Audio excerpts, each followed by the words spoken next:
Hi, it's Sandra here from Creating Spain, and today I'm doing a slightly different video. I'm going to show you a site that I found called Freepik, and it is stuffed full of free vector images. Now, most of the time I prefer to draw my own things, I prefer to design from scratch and so on and so forth. But sometimes you want something which is relatively quick. Maybe you don't have the time to do that, and maybe you want a specific themed image and you are having difficulty in finding one. And one of the ones which people who create cards tend to want are animal vectors. This particular site has got lots of really good animal vectors, so I'm very pleased to have stumbled across this one. And it is a site called Freepik, and they are in different formats. And the formats that you can get are AI, EPS, and SVGs.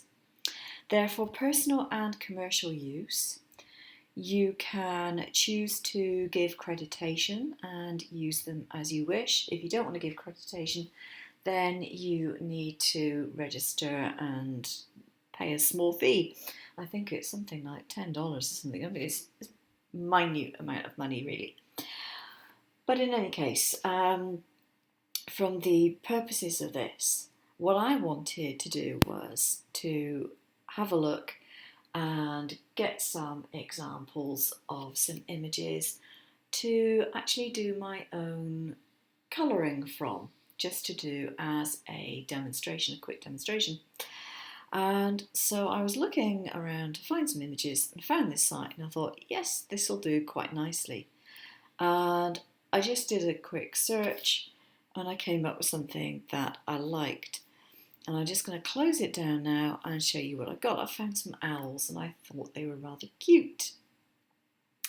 And there is actually another owl, but I've already done something with that one.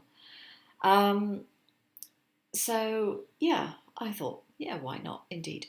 So I'll show you how to prepare them if you want to do what I was thinking of doing, and that's merely using the silver bullet to draw the creatures and then to colour them in as I wish. Okay, so this is what I'm going to show you how to do, because it's not necessarily something that's going to be completely obvious to beginners. Okay, now I've got this group of owls, and I believe that they were actually totally grouped, and I may have ungrouped these. Yeah, I've already ungrouped them. But they originally came grouped together. Now, if, for example, I choose, I don't know, what am I going to choose? I'm going to choose this owl here. And I'm going to move him onto my mat. And I am going to take all the colour out. And there's a very good reason for doing that. But in order to take all the colour out and still see him, I need to give him a stroke, an outline. So I'm just going to put colour on there. And for some reason, it's always coming up with grey, and that really irritates me. But such is life, that's what it does. Okay, so the fill, I'm going to take the colours out and go to none.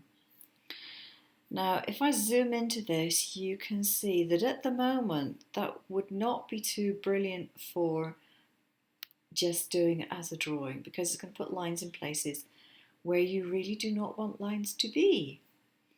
So what I'm going to do, first of all, I'm going to group him again, just temporarily. Go to the effects. I'm going to go to add a shadow layer, a contour cut, because most of the time I probably actually do want a little bit of an edge around my items. If you don't, then you can merely take the shadow down to nothing, and then you'll just get the complete outline. But that's what I wanted. So I've done that, and I'm going to take my shadow away to one side for the time being. Alright, now what do I want to keep and what do I not want to keep is the question. I'm going to have to take this little guy apart, so I'm going to ungroup him again. And first off, I'm definitely going to want to keep the main body shape. So yeah, I'll transfer that over. And I'm going to need the shape of the wings, but what I'm going to do is I'm going to position them. And I said using the shadow layer is quite handy because it gives you a rough idea where everything is. And I'm just going to just take that away.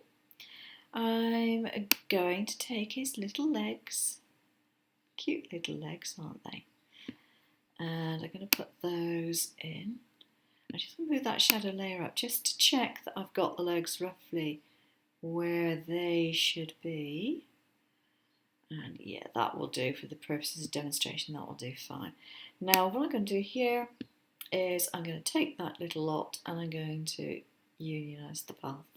So I have got his basic outline. Now I want the detail, so I definitely want to have this little inside shape, and I definitely want the eyes, so I'm going to put those in, and I want the shape of the tummy, but this isn't particularly well done from a point of view of just doing some colour on it. It's not wonderful. So to be honest, I would probably leave out all those little bits, and I would actually do, where's that little line come from? I would actually do an interior fill of my own, but I would do that with a pen. Just try to take this line out and it's avoiding me. Right, okay. So I've got my little shape there for his face, and I've got his body, and I've got that for my outline. So I just need to put his little tummy in. There we go. Okay, and that's all I need to do, and I would just take this little lot and wipe it out. Okay, so I'll group that. Now you can check obviously that things are lined up as you want, with the central lining up if that's what you want to do, and then you can put him into his outline. Now I've not checked all the things are central, so the outline is a little bit off, but you get the gist of what to actually do. And then you can, if I take this away, set this one here with the little spanner. Instead of being set to cut, you set that to draw as a pen line, and you can put your pen in the holder. And then this one would be a cut line, so you do your pen first and then you do your cutout. It's always better to do it that way because sometimes the cutout frees the paper enough to move it, and you definitely don't want to do that if you've got a drawing to do on top.